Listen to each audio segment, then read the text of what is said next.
So I'm delighted to say that joining us all the way from Dalmatia in Croatia is Lovre Nikolac from the Croatian Football podcast. Lovre, it's great to have you with us. Thanks so much for joining us. We do our position views every single week, and they're usually from people located in England, fans of different Premier League clubs. But it's an exciting time for West Ham United being in the Europa League group stage for the first time in our history. And it's even more exciting for us to be chatting to someone like you. Thanks very much for joining us.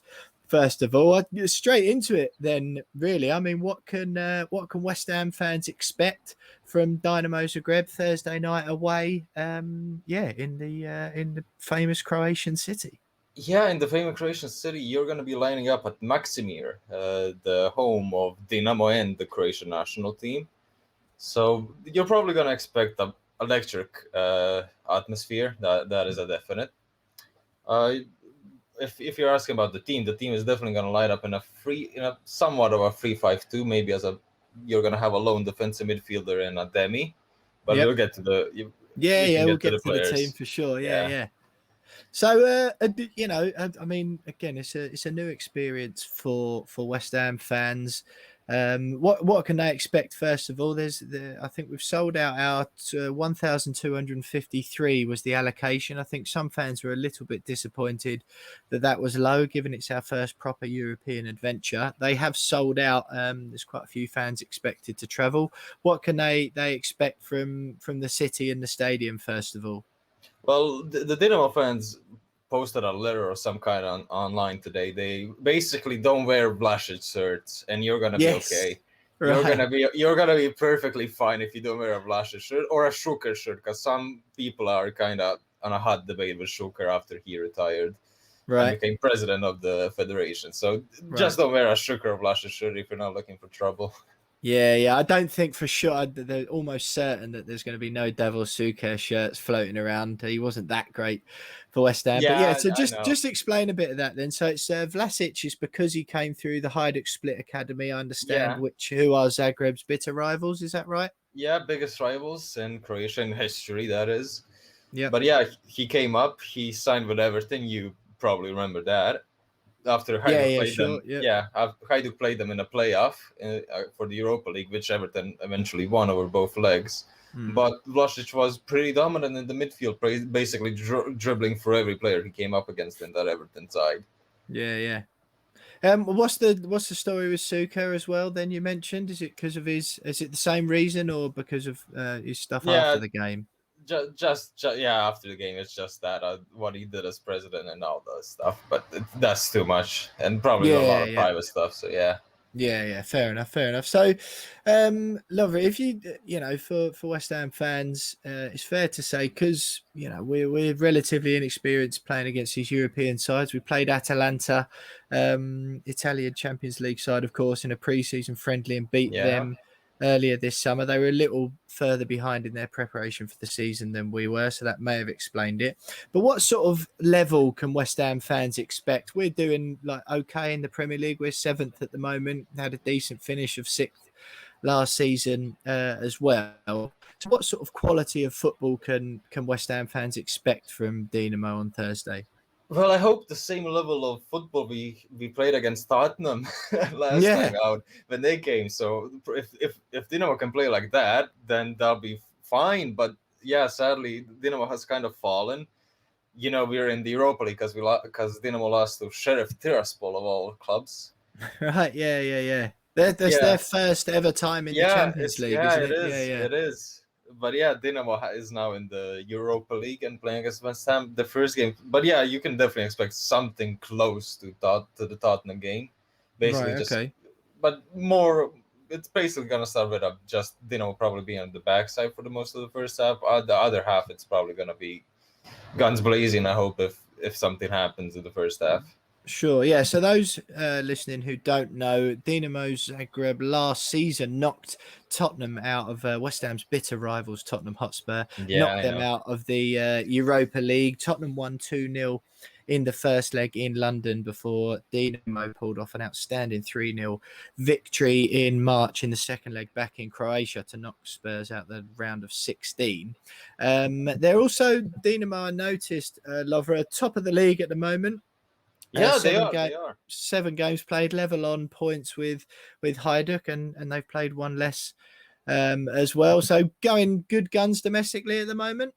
Yeah, they started off poorly. They lost to Simon Belupuk, who's a lower mid-table side here.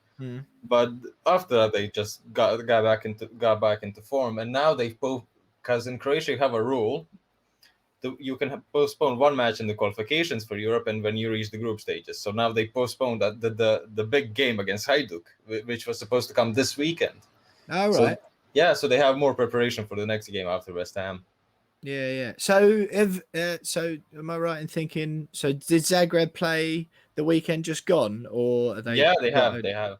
Oh, so they played just this weekend, but they've got a week off on Sunday. Yeah, West Ham welcome Manchester United to the London Stadium, complete with Cristiano Ronaldo on Sunday. Yeah. So not a great game to return to. So as far as you touched on it briefly there, Lovre, as far as the sort of style of play go, what can West Ham fans expect from Dynamo? I don't know, because after Sheriff, you're gonna need some goals to bring back that level of confidence you kind of lost, because they didn't score a goal against Sheriff. The second game ended 0-0. Right. So you're definitely gonna need a goal to boost your chances. But I think it's gonna be very good, because last season Dinamo almost went through the group stages of the Europa League without conceding a goal. Right. That would have been the first time in history a club went through the group stages in the Europa League without conceding a goal. But sadly, a Croatian in the CSK Moscow side, I think Bistrovic, not Vlasic, right, he scored. So so Dinamo ended with a 9-1 goal difference. Yeah. So the defense is very good, if you know Livakovic in goal, national goalkeeper for Croatia. So it should be fine. And defense-wise, there are some problems with Teofil Katerin, but I mean, he can definitely try and deal with Antonio. Right. But attacking-wise, you have Mislav Orsic, Tottenham fans. I don't know if they're listening to this, but you probably remember. Have thought so. Yeah, neither do I. But West Ham fans definitely remember him kindly. Yeah. But let's hope that kind of drops a bit, that kindness towards him after Thursday. Yeah. So who was that you're talking about there? The striker? No, Mislav Orsic is a left winger. Right. Okay. Right-footed. Wears the number 99. Scored the hat trick against Tottenham.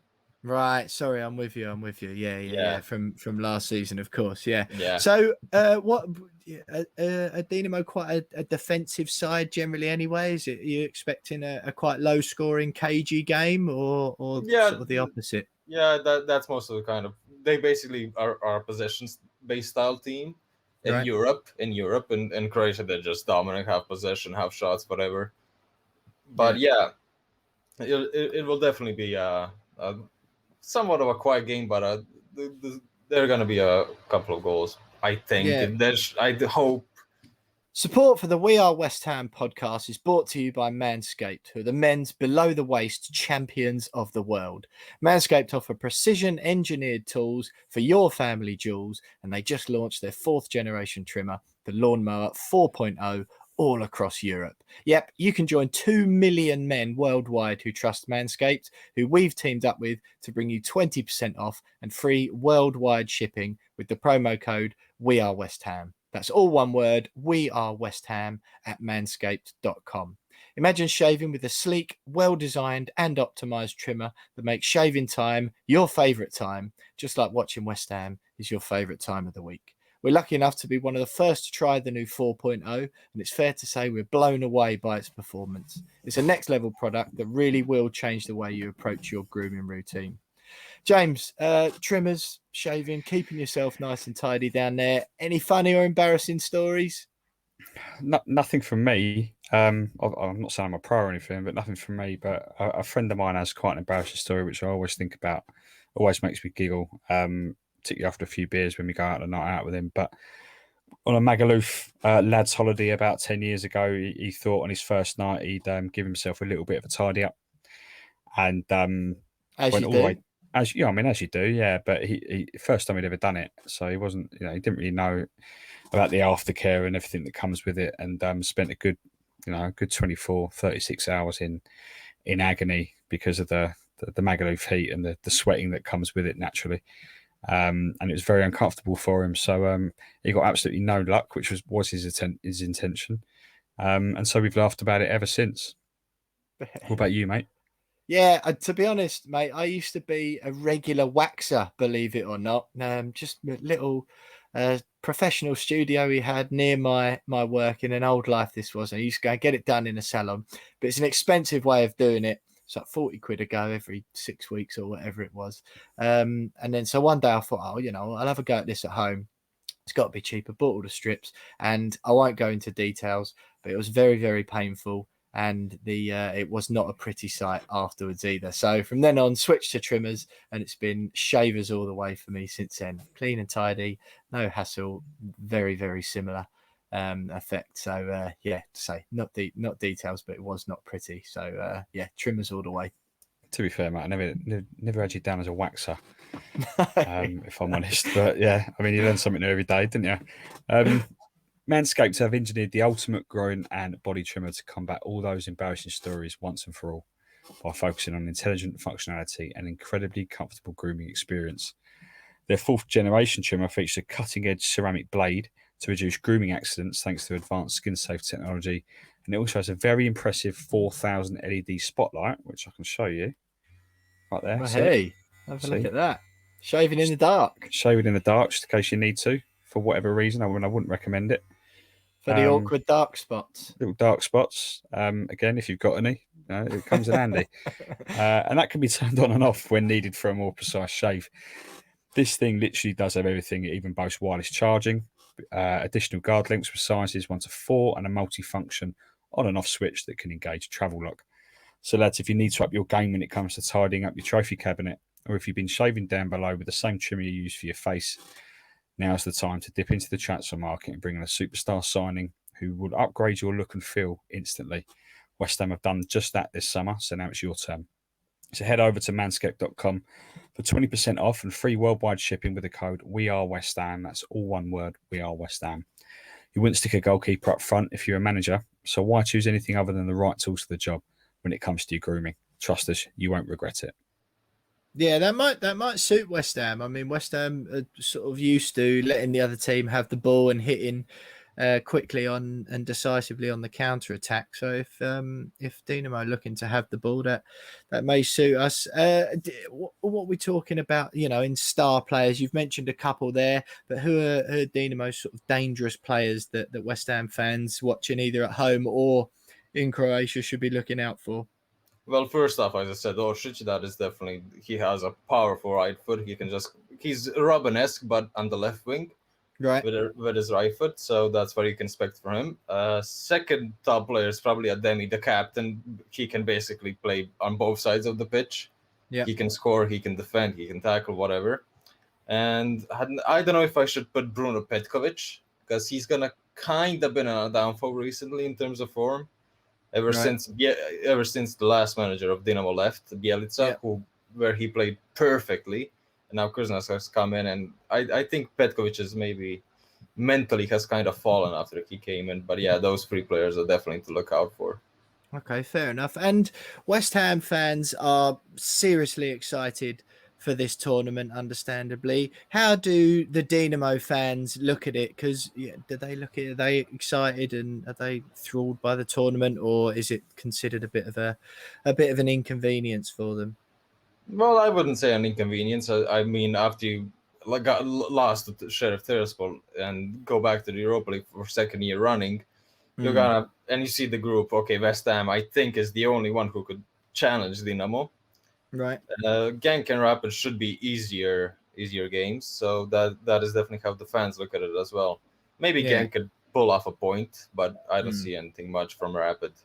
Yeah, so West Ham, that was my next question about how West Ham viewed by the Dynamo supporters and by the club. So you sort of mentioned there that they're considered the main danger in the group, would you say? Yeah, definitely. I mean, West Ham are definitely favorites to finish top, but then again, they haven't had much experience in Europe, so that could hinder a little, not a litter. What? Is there how well known are West Ham in in Croatia. We obviously, assume that everyone knows Premier League sides, but it is our first time in the Europa League group stages properly.